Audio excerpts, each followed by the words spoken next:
And we're live. Great stuff. Welcome, everybody. Good afternoon, good morning, good evening from around the world. This is episode 63 of Overdose and Chill Live, and I am joined by Anna from the PAS Group. How are you, Anna? I'm very well, Todd. How are you doing? Very well, very well. Thank you for giving up some of your precious time to join us today. It's my pleasure. Thank you for the invite. Always welcome. So we bumped into each other over on one of the great Nora events, which we both seem to connect at, and you were sharing some great insights there around your digital journey, and I thought it'd be fantastic to dig a little bit deeper on some of those and share a little bit more with the rest of the world. So why don't we kick off and you give us a quick intro of Anna, where you've come from, who the PAS Group are, give us the elevator pitch, and then we'll kick in. Sure. Thank you so much. You were a very good MC, by the way, at that event. Oh. I really enjoyed it. You should do it for a living, but I know that you have a full-time job. Anyway, Anna Samkova, I am a GM for digital marketing and loyalty at PAS Group. I've been here for 11 years and have a wonderful job. Kind of landed in there by default. I have loyalty and marketing background, and we had a small team of people just packing some express post envelopes, and I have quite an inquisitive nature, so I tend to ask them what are these envelopes for, and they told me, well, we have a lookbook online, and occasionally there are some orders trickling through. And I just started paying some attention to it, and something that was producing in sales about $200,000 a year, I moved it to 26 million in Wow. about 5-6 years. And we're very fortunate to have a lot of support by the private equity firm which owned PAS at that time, and then we went public in 2014. So it was, I had great support from the board, and I have a wonderful team. So it's not just me. There is a lot of very talented and skillful people that we have on board that making it all happen. But I'm just a lucky one, I suppose, that I can have a job like that. So that revenue, that's broken up across multiple brands under the group, right? Correct, it is, yeah. So we were in voluntary administration for a brief period of time last year, and we sold a couple of brands, but the foundation remained the same. So they're all across apparel and sport. In terms of sporting equipment, we have a license for Everlast apparel and equipment for Australia and New Zealand. So, and we run the online presence as part of that contractual obligation for Everlast, but everything else is across apparel, different ages. So are you actually connecting customers across your different brands, or do you view them as quite linear, independent events? That's a wonderful question, Todd. We tried to do the crossover promotions, but we realized through the customer data platform that we're using, that was very easy for us to identify that there is no crossing over between, and there is no relevancy between the shops. The customers who shop at one brand, they're not shopping in the other. So we ditched that idea, but we really have a very diverse demographic because we cover from newborns to 80 plus. Right. So I guess from a customer perspective, that they don't even know that PAS exists, right? They just know individual brands. Yes. And we have about 200 plus stores. So it's a truly omni-channel environment. And is that for every brand, or do you have a couple of kind of retail brands that amalgamate, or are there some of them just wholesale, some of them retail? We do, correct. So it's split into two divisions, wholesale and retail.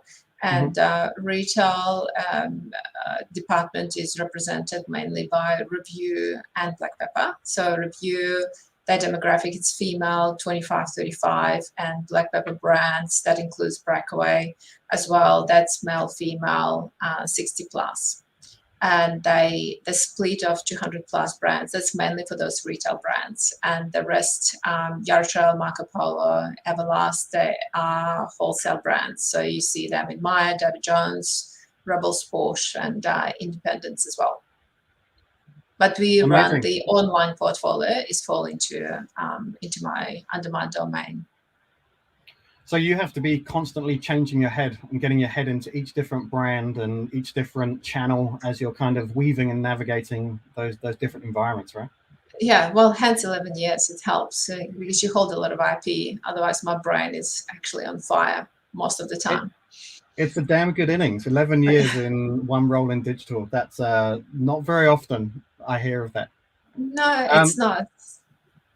So look, if people are listening along, if you've got any questions for Anna, whether you're on Facebook, LinkedIn, YouTube, wherever you're watching, punch them into the comments and they come through to me. I can throw them on screen and we can throw anything we want at Anna, the good, the bad, and the ugly, right? Absolutely. Okay. That's what I'm here for. So I was really excited by what you started going into there around CDPs, right? So I think this is especially in a multi-brand environment with multiple touch points.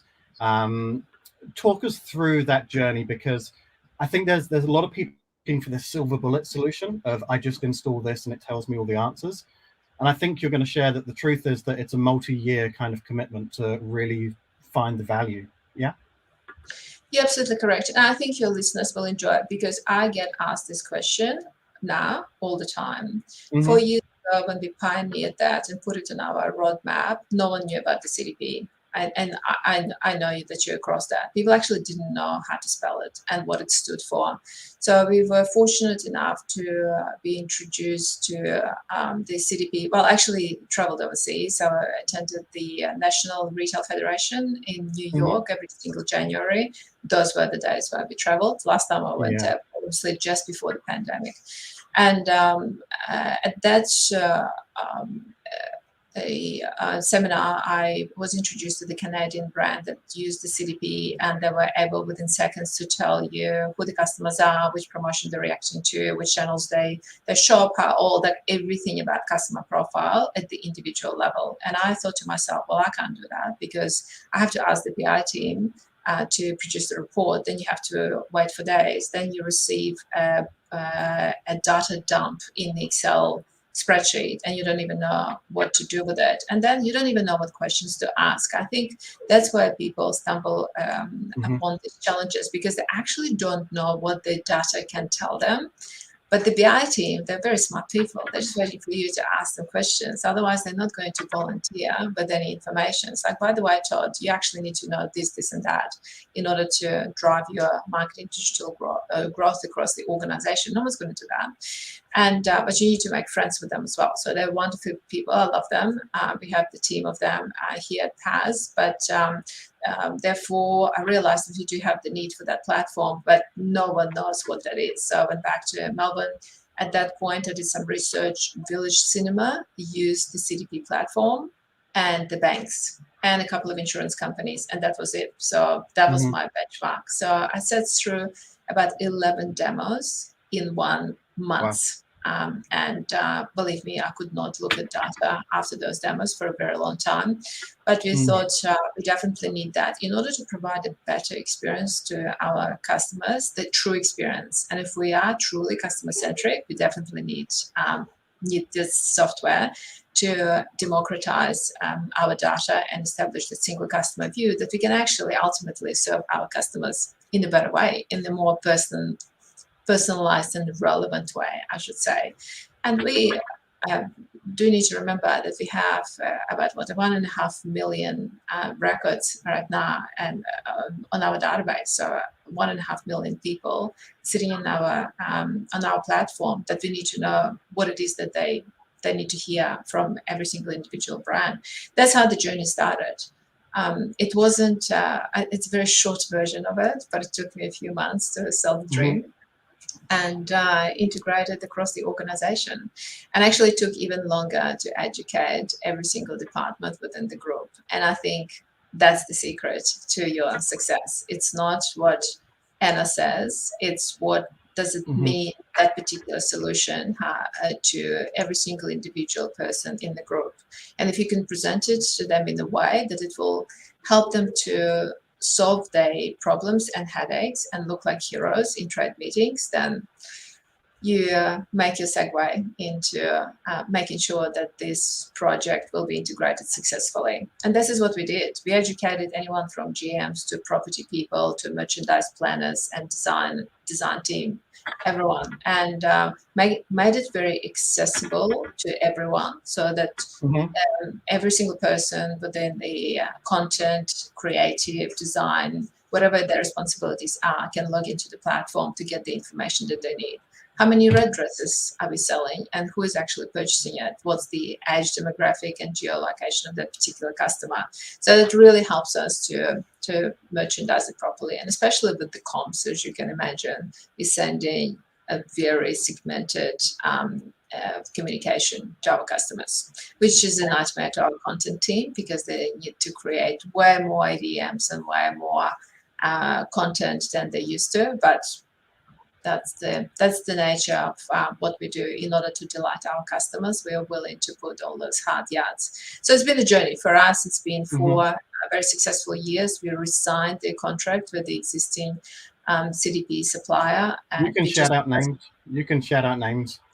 I can. We're using Lexa. I always give them a shout out. They're doing a fantastic job. They've never let us down. They keep on making all the improvements and adhere to our recommendations of what we want the platform to look and feel like. And I can tell you that the Lexa that it is today and accessible for other customers is very different to what I saw 4 years ago. But absolutely. They're very, got great merch as well. They really do. So I have a lot of time for them, and I always give them a shout out. And they're very easy too. It's a very easy platform to use. And I think this is for all our executive teams. We need to understand it's not about us. It's about who's going to be using it on the everyday basis. Very important. So if people are looking around, that's Lexer, L-E-X-E-R. Give that a Google up and you'll find that. Great Australian startup. So we're supporting local at the same time as bringing in great tech. So with that data that you're pushing in, is that just your digital data, or are you managing to scrape some of your store data and merge that together as well? Everything. So everything flows through our data warehouse with a slight delay. Let's say it's real time, but there is a delay, obviously, of a few hours through point of sale. Everything flows through Lexa, including digital, online, social, and point of sale. So Lexa is our source of truth. Picture. So when that customers come in store, how do you identify that customer to merge those records back together? By their email address, but mainly their first name and the surname, because there can be duplicate records, which actually, speaking of which, Lexa addresses very well any duplicate records, and any business can say that they have it, which becomes a customer service nightmare, because people forget and they open their accounts at multiple email addresses. So we match that, and Lexa is very good in cleansing that. And that motivation for the customer to identify themselves, is that through earning some loyalty points, or is it just get a email receipt? Yeah. You're very well informed, Todd. Yes, we do have. Well, originally, when I started at PAS, I started as a loyalty consultant. My project was to create and launch the loyalty program for the retail brands. That was my initial task, which I did, and we have very successful loyalty program in Review and Black Pepper in our retail brand. So it's not just the VIP program, which you share the details and get a birthday discount. In terms of loyalty, 76% of all our transactions attributed to loyalty. So it's a very big number. There's a lot of engaged customers. So yes, it's not the points, but it gets operated on reward system, and you accumulate the rewards based on your monthly spend. So whatever you spend, and it's broken down into about 5 different thresholds. So whatever you spend in a month, you receive the reward based on your threshold in the following months, and you have another month to spend. And then we have high spenders, which is it's a top tier, and there are only 1,260 people in that tier, but that's a very different level of management with them and how we serve them, and how we look after them, all the behind the scenes, all the exclusive content and gifts and everything in between that they get. So they spend a substantial amount of money within the brand. Let's dive a little deeper on that, because I see a lot of brands implement loyalty almost as a almost like a default knee-jerk reaction, right? And they just throw it in and say, here's a 5% rebate and you've got some points and here's the default emails that go out from there. It sounds like you've thought that through in a lot more detail, and you've got, okay, so we've got some recency, some frequency, we've got some monetary targets. We want to break that down into, I love that concept of you've got a month to spend this. So that's encouraging the frequency, I guess. Talk us through in a little bit more granular detail, those kind of KPIs that you're looking for and how you kind of adjust the dials, Sure. Adjusting the dial, it's actually a very good point that you brought up, because our loyalty program evolved over the years based on customer feedback. And I think that's what contributes to a success of many projects across the PAS Group, because we have very sophisticated ways of listening to our customers, but then we take their feedback into consideration and create something wonderful around this.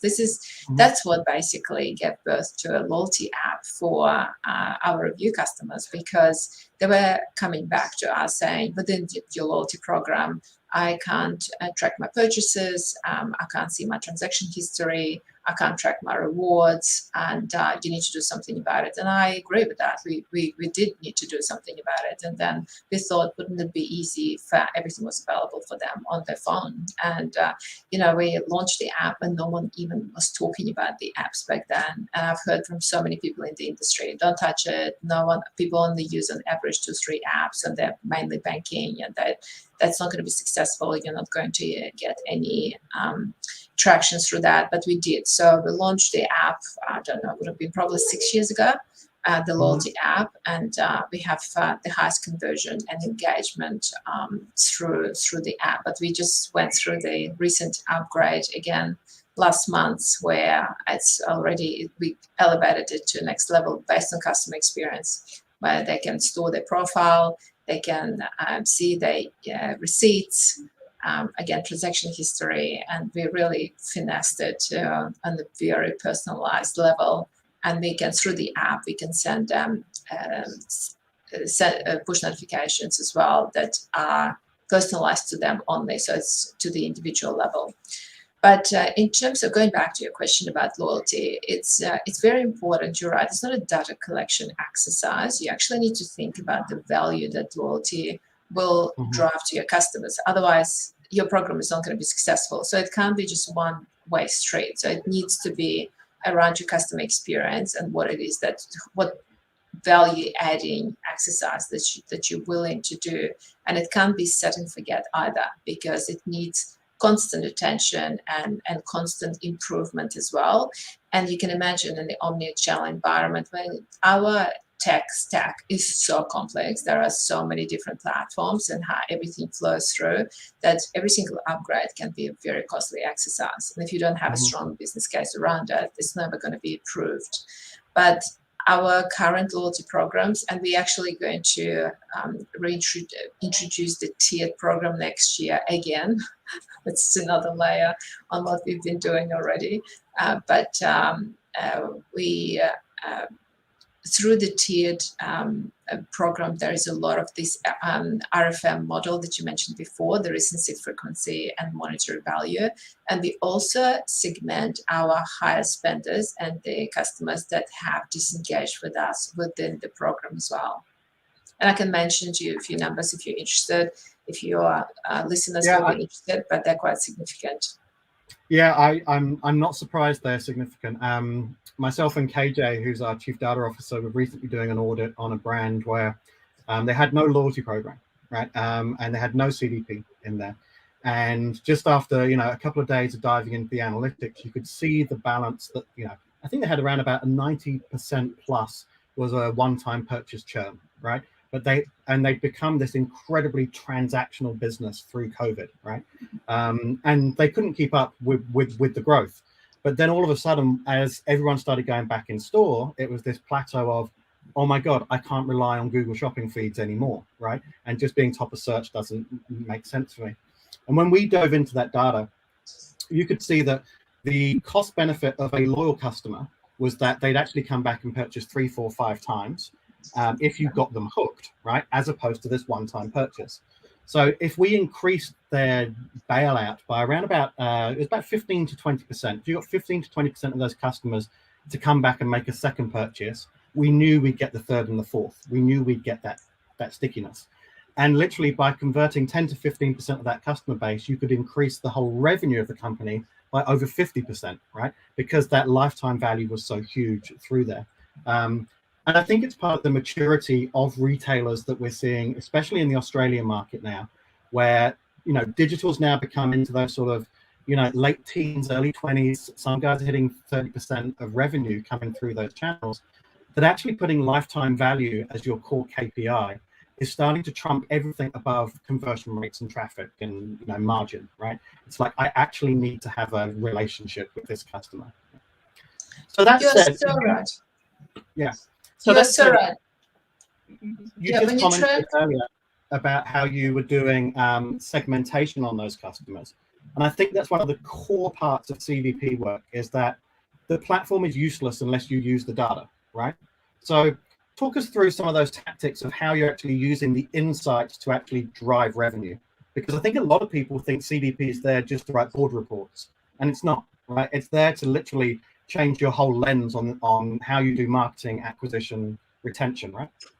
Absolutely. CDP is anything but the reporting tool. So I just want to establish it from the start. This is not the reporting tool at all. It's not just a better analytics tool. Yeah. No, that's the platform to track your customer behavior and set your KPIs around that. So how we use it, I think the best case scenario I can present to your listeners, if you do nothing else and you take one takeaway from this podcast interview, is the importance of separating your data into at least 2 audiences: your higher spenders and the ones that have stopped for whatever reason shopping with you. And I'll give you some stats to make it more significant in order to understand that it is very helpful to pay attention to those 2 segments. First of all, higher spenders in one of the brands. Let's talk about review. I mentioned that the top tier, it's unspoken tier. You will never find anything about that tier anywhere on our website or in any communication. But once you qualify to enter that tier, you get communications, you get a phone call and an email and anything to let you know that you have you're part of the club and welcome. And yes, and these are the benefits. And it's a very nice surprise and delight. So we have 1,260 people. That handful of people contribute to 11% of total member revenue. And we're talking about multi-million business. So it's very powerful. So more, it's not better. And that's probably less than 1% of your actual customers? Absolutely. Well, not yeah, 0.5% probably. 11% revenue. Those people, I can tell you for the fact, they shop every second week, and they're cross shoppers as well. So they shop in stores and they shop online. We know everything about them, and we add in new people at least every quarter. So we're about to add another 500 people who managed to qualify it in the last quarter. It's actually it's a big amount, bigger than usual, but they just keep spending. So, and I can disclose the amount if it's on this call. Cool. They actually need to spend at least $5,000+ a year with us within 12 months, and it's a rolling number. Then we have another segment, the customers who have disengaged with us. And we did the test earlier this year where we thought, okay, let's just see what campaigns we can send to them and what they're going to react to. In March this year, we sent, it was a split between emails, SMSs, and different rewards numbers as well. So that campaign alone generated $237,000 within a week. So we realized, like, hold on a second, those people have not shopped with us anytime between 12 and 24 months. And yet we recovered so much revenue, it's significant. Yeah. What can we do? And it was quite a manual process. We thought, okay, we need to automate it. 3 months later, we relaunched the automated campaigns for win-back campaigns across multiple channels. So it's not just EDM. And we now, these campaigns generate approximately $500,000 in sales every single month.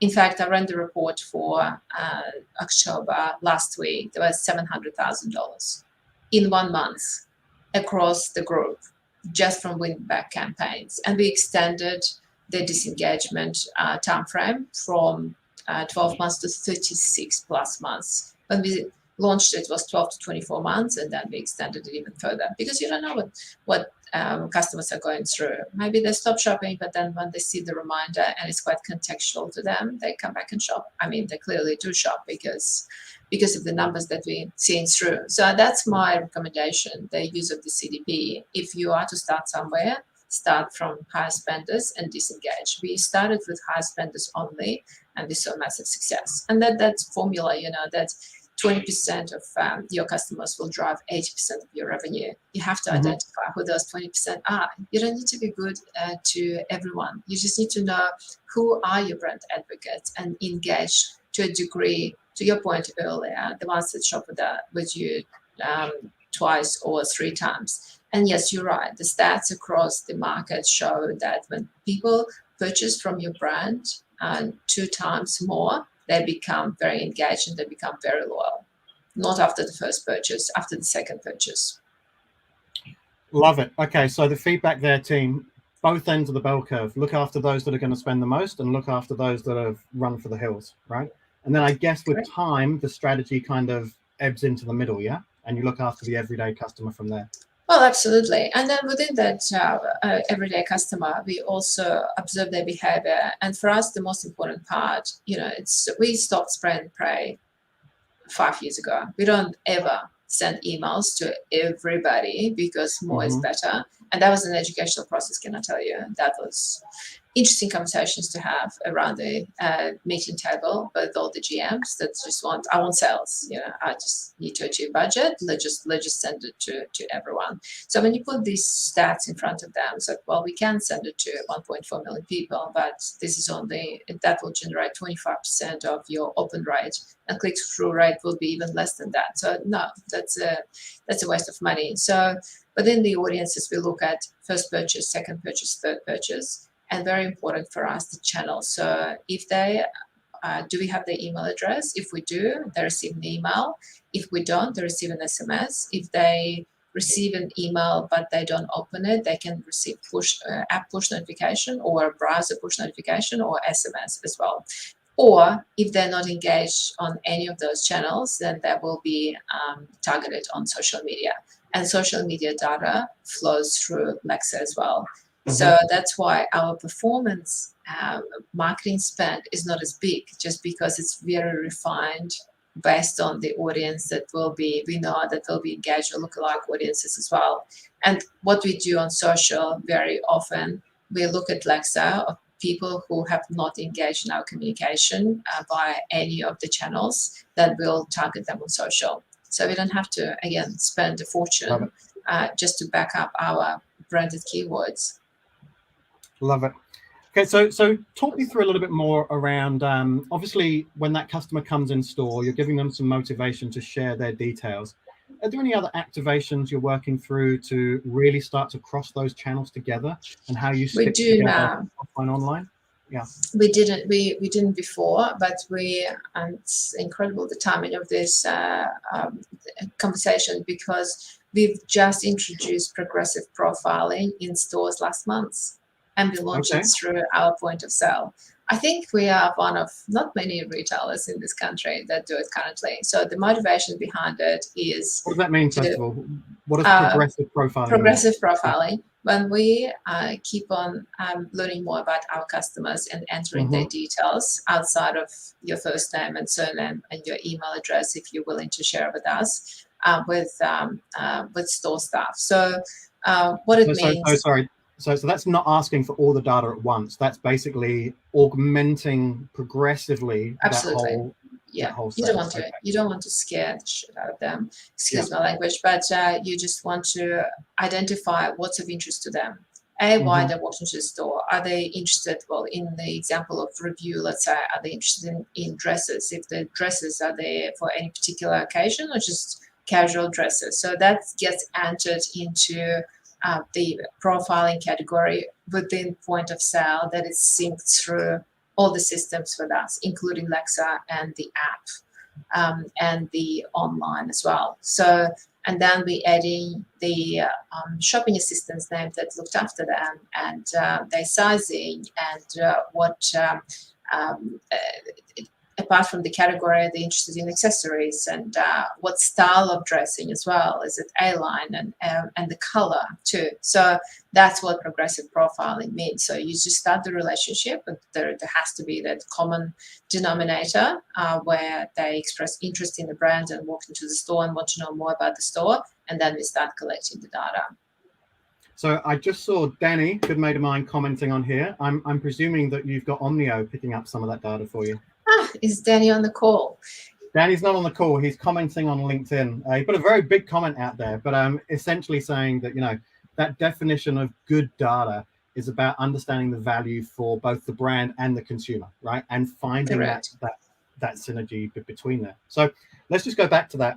When someone's shopping for a red dress, this isn't just data you're collecting based off of they bought a red dress. It's that they actually had an in-store experience where they were shopping, trying 5 different styles on. I think she's into that style. So there's actually a soft touch from the merchandiser that you can't get out of raw product data as well, right? Absolutely. And you know what's more exciting? We can also pick up on their wish list too, which is more powerful. I don't know if people look at their wish list conversion data, but for us it's between 13 to 17% on the casual day, and it goes higher than that. So sometimes people use wish list as the cart to think about it later, but we have access to their wish list and their browsing history whilst they're in store.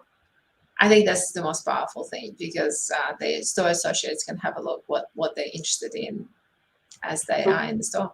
How do you actually identify them as they've walked in? If Todd has walked into your store, are you walking around with an iPad and you're asking me, who the bloody hell are you? Yeah, their iPads are coming, but it has to, Todd, I go back to that wonderful experience that probably our grandmothers and parents used to experience when they walk into the store, when everyone knew who they are, had budgeted their meat, and what they cook for their family, and they knew it by name, and they knew all the kids' name and the dogs and everyone else. So I think you cannot replace human interaction, regardless of what you do. We can have 150 Zoom calls a day, and then you can have one conversation, and it will be more valuable than those Zoom calls.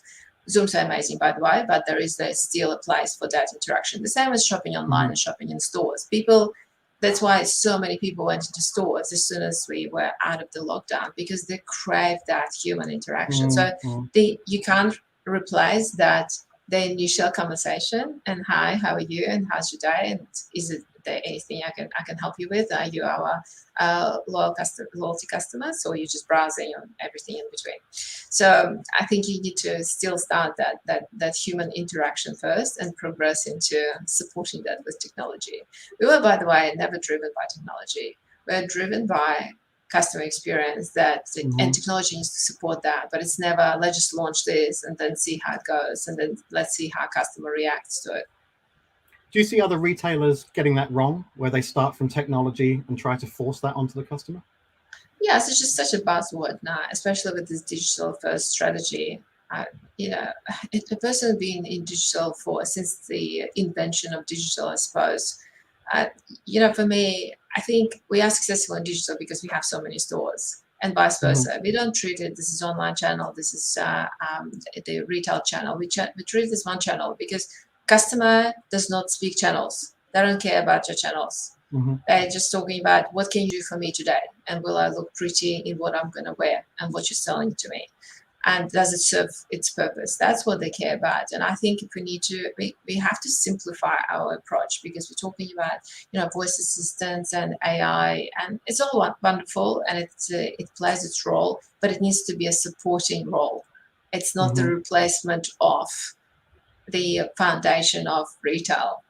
And you have to get your product right, you have to put it in stores, you have to train your store associates, and you have to actually provide a very pleasant experience. It's still, it will always exist. Yeah, I love that return to core values and principles and human interaction.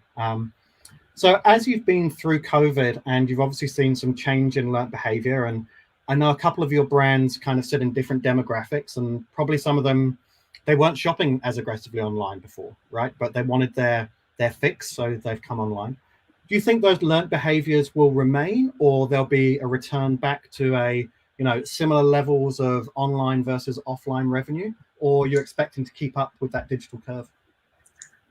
We're expecting to keep up, Todd, based on the data that I see that's flowing through every day. It will forever change. No one knows exactly what's going to happen. We also didn't expect the last lockdown that we had for 3 months. No one really knows what's going on, but I think that's why you have to be very close to your data that shows customer behavior, because it's forever changing. But what surprised me the most, I tell you, that was the older demographic across our black pepper brands last year during the pandemic. May, June last year, the adoption of technology was through the roof. And we're talking about 65 plus old consumer, man or woman. We could not get them to share their mobile numbers with us before the pandemic. After that, everything was going. They stopped looking at the iPads. They all of a sudden started looking at their phones, because we track it all. They opened their EDMs on their PC, because before there was just the iPads, and that's kind of a casual interaction. We could not do anything wrong in that brand. We had weeks I think that's really interesting that they even changed devices. So even the devices, and I guess that's the difference between showrooming and converting, right? Todd, before there were Blackberries, and you could not. They would refuse sharing the mobile numbers, because they said, "Well, I don't really use it, so it's no point of you interacting with me. I can give you my home number, because you can always get me at home." But the shopping online was through the roof, and I was thinking to myself, so you're 65 plus, you're staying at home, being locked down, you don't really need that apparel. Why on earth we are 600% up on last year? I could literally be half asleep, and we could not do anything wrong. And we just kept shopping. It made them feel much better. So with the store openings, we can see some hesitation in the older customer to go into stores still to this day. Some rushed straight away, but some said, well, I'm happy to shop with you online, because I'm now used to it. Because we pivot in a way with the older consumer. We started educating them how to shop with us online. We had to put extra people on the phone to explain to customers how to shop online, because they were not comfortable sharing their credit card details with us before at all. Right. So, and now this is a convenience factor for them. They still go into stores, and they can have a cup of tea, and it's an outing for them. They do get their hair done, get dressed, and they go. But this is just to have a conversation with store staff, and they're very comfortable to go back home and shop online, believe it or not, on the weekend. So there is interesting behavior. So I've seen a lot of it across Everlast as well. We're in this situation last year. We had nothing to sell for Everlast. We sold out of all equipment, and we struggled with stock. And the same happened during the lockdowns this year across New South Wales and Victoria. But once we opened the stores, you could see that people prefer to go to gyms and start boot camps and outdoor exercising. They actually want to get out. So that's their sales through Everlast equipment slow down. Incredible. And I truly believe that a lot of those learnt behaviors will remain as well, the same as yourself. I think it'd be interesting where instead of online being the showroom, the store becomes the showroom, right? And then they're actually going back home. So like, I can't be bothered to carry this around with me today, and I'm just used to this service. Yeah. Absolutely. And we need to reinvent the store purpose as well. I mean, there were a lot of them were dark stores for us last year, obviously, but the store serves different person. It has to be more experiential than it used to be before, because we need to provide a reason now for people to go into stores. Anna, I've got one last question for you, because we've almost used up 45 minutes. We were having a giggle before we came on live, talking about, you know, full price versus aggressive discounting sales.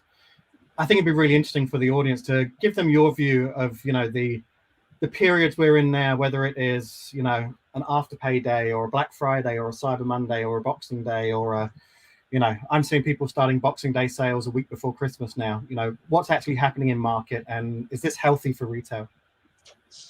It's not healthy, Todd, but will we come off that drug? I'm not sure. You know, now it's just embedded into our marketing calendars. And yes, the Boxing Day starts a week earlier, but you watch the Black Friday.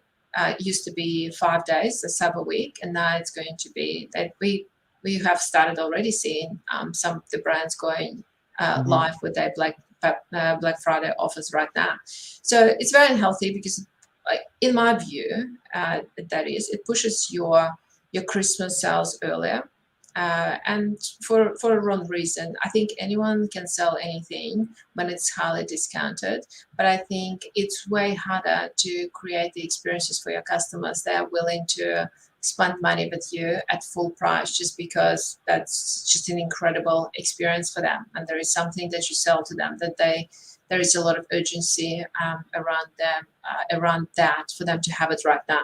And I think this is more powerful. That's why, to be honest, I pretty much ignore these events. I mean, we run them, but I don't really think long and hard around this strategy for these events. In my view, I'm always focused on that personalized experience, and then look at data and think, okay, who reacted to that promotion and who hasn't?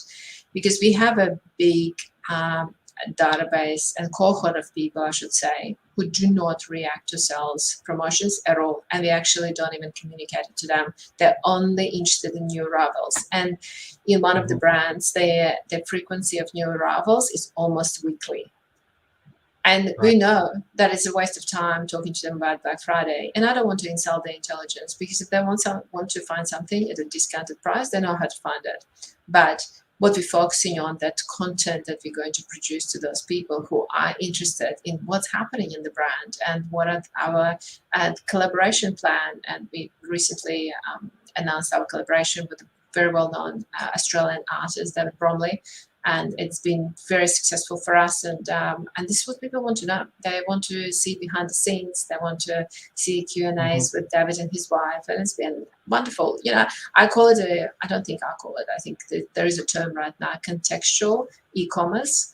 That's of interest to me, because this is way harder to do than mapping your marketing promotions to everything what needs to happen across the channels and just copy that. Because that's just not the most intelligent approach. I think I think at the moment it's become a bit of a learned behavior and expectation in market, and you're kind of damned if you do and you're damned if you don't.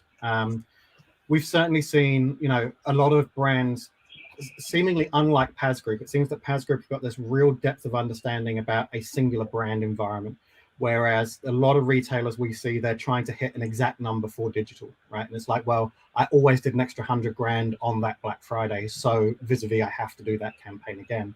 And they're looking at revenue and they're not looking at margin, so on and so forth.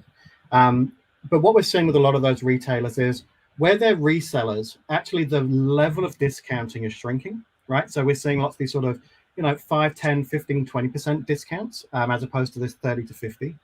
But then on the flip side, we're also seeing that those brands that are now trying to go direct to consumer, so, you know, your Adidas's, your Nikes, you know, your Reeboks of the world, where they obviously have a lot more points of margin, we're actually seeing heavier discounts, right? So they're almost using those events as a dumping of wholesale product that they couldn't shift through market, right? And they're doing these 60, 70% off, which is probably only 20, 30% off of wholesale, right? So they're probably still clipping a touch of margin through there.